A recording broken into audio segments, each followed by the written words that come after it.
Assalamualaikum warahmatullahi wabarakatuh. Untuk pertemuan selanjutnya kali ini kita akan membahas tentang flu burung atau avian influenza.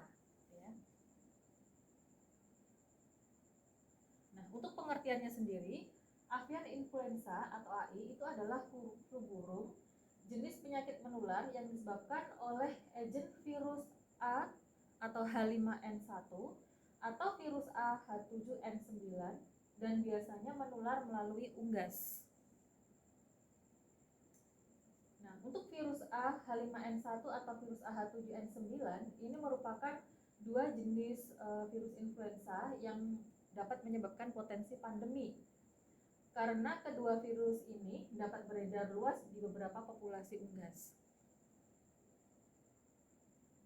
Virus ini berpotensi menjadi pandemi dan kasus pertama itu terjadi di Hong Kong tahun 1997 di mana terdapat 6 orang meninggal dan 18 orang dirawat di rumah sakit.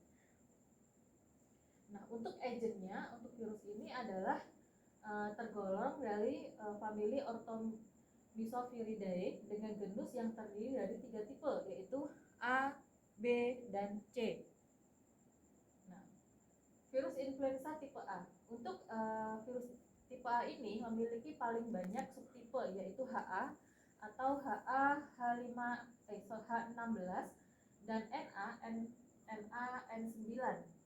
Nah, HA ini adalah hemaglutinin atau penggumpalan darah merah, atau NA ini adalah neuraminidase atau enzim untuk melepaskan virus baru yang terbentuk sehingga virus ini menyebar dan menginfeksi sel lain. Nah, untuk virus tipe A ini biasanya terdapat pada manusia, unggas, babi, kuda, dan kadang-kadang mamalia yang lain misalnya seperti anjing laut dan ikan paus. Kemudian, namun sebenarnya hospes alamiahnya ini adalah unggas liar. Nah, hanya virus subtipe H5N1 dan H7N9 ini yang dapat menginfeksi manusia. Kemudian virus influenza tipe B. Untuk virus tipe B ini hanya menginfeksi manusia dan tidak mempunyai subtipe seperti virus A. Nah, kemudian untuk virus influenza tipe C, ini adalah virus influenza yang hanya menyebabkan sakit ringan pada manusia dan tidak menimbulkan epidemi maupun pandemi yang ada di masyarakat.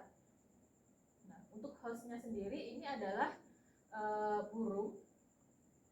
Host flu burung adalah manusia, kemudian kelompok yang berisiko tinggi adalah orang yang bekerja di peternakan atau pedagang ternak, terutama mereka yang memiliki daya tahan tubuh yang rendah. Nah, manusia itu cenderung tidak memiliki kekebalan terhadap virus A atau H5N1 atau virus A H7N9. Sehingga apabila virus tersebut menginfeksi, ini dapat menyebabkan penyakit yang parah dan bahkan kematian. Nah, menurut Tamher, flu burung yang menginfeksi manusia ini lebih berbahaya dibandingkan flu biasa, sehingga ini penderita harus diberi perawatan medis dengan segera. Kemudian untuk environment-nya, secara fisik, ini adalah keadaan sanitasi terutama kandang. Nah, jadi untuk kandang ini harus selalu disemprot dengan desinfektan. Kemudian sosial ekonomi budaya, ini adalah perilaku membersihkan kandang, kemudian perilaku menggunakan APD terutama untuk petugasnya, misalnya seperti masker, kacamata, sarung tangan, sepatu boot ketika kontak dengan unggas. Kemudian perilaku mencuci tangan dan memasak unggas dan produknya itu harus dengan matang, jadi jangan sampai setengah matang gitu ya, termasuk telur. Kemudian untuk secara biologinya, ini adalah agen berupa virus H5N1. Nah, kemudian untuk riwayat alamiahnya, itu untuk riwayat alamiah sendiri itu ada dua tahap, itu tahap prepatogenesis dan tahap patogenesis. Untuk tahap prepatogenesis, pada tahap ini terjadi aksi antara penjamu dan agen virus H5N1 di luar tubuh penjamu. Nah, di sini jika imunitas penjamunya lemah, maka bibit penyakit ini atau virus ini akan mudah masuk ke dalam tubuh, apalagi kalau seandainya lingkungannya tidak menguntungkan. Jadi penyakit ini akan mudah menyerang.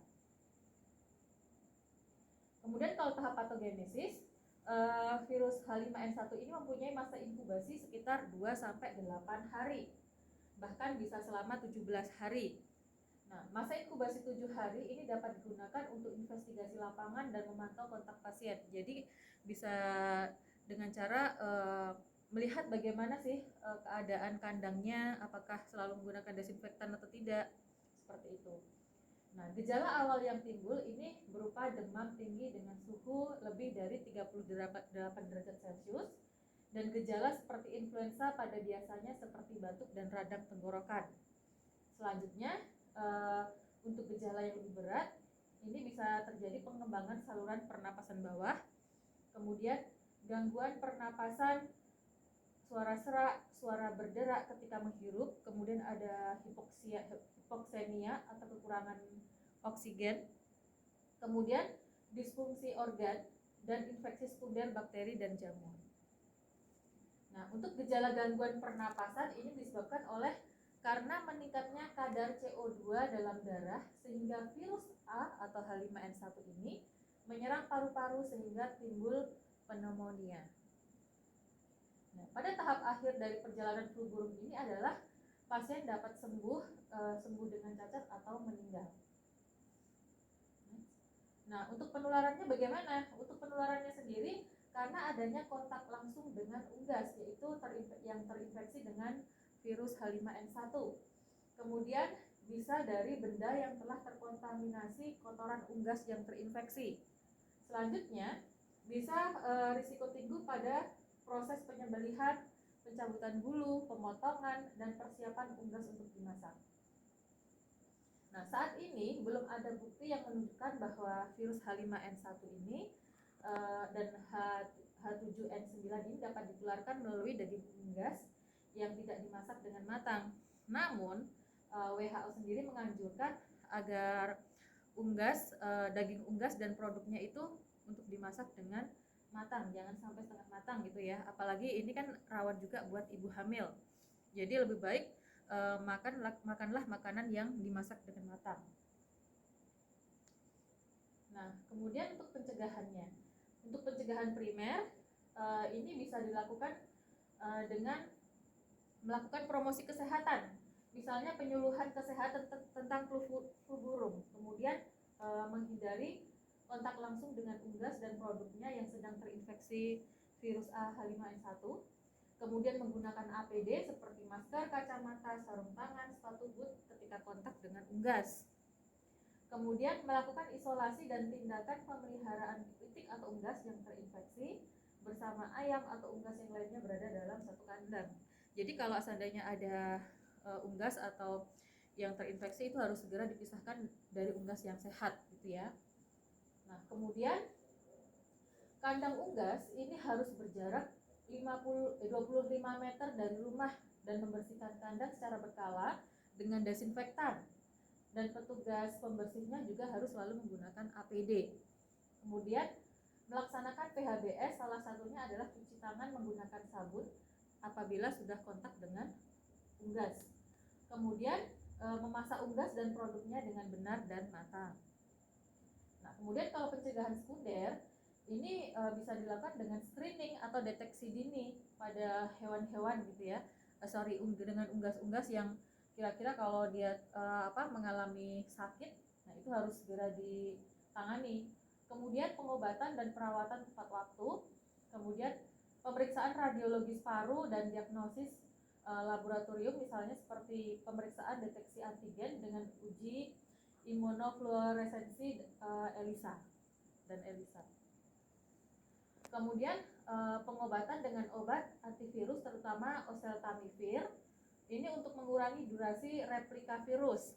Nah, obat ini harus diresepkan sesuai dengan resep dokter dalam waktu 48 jam setelah adanya gejala. Kemudian penggunaan kortikosteroid dan adamantin ini tidak dianjurkan karena kebanyakan virus ini sudah resisten terhadap obat ini.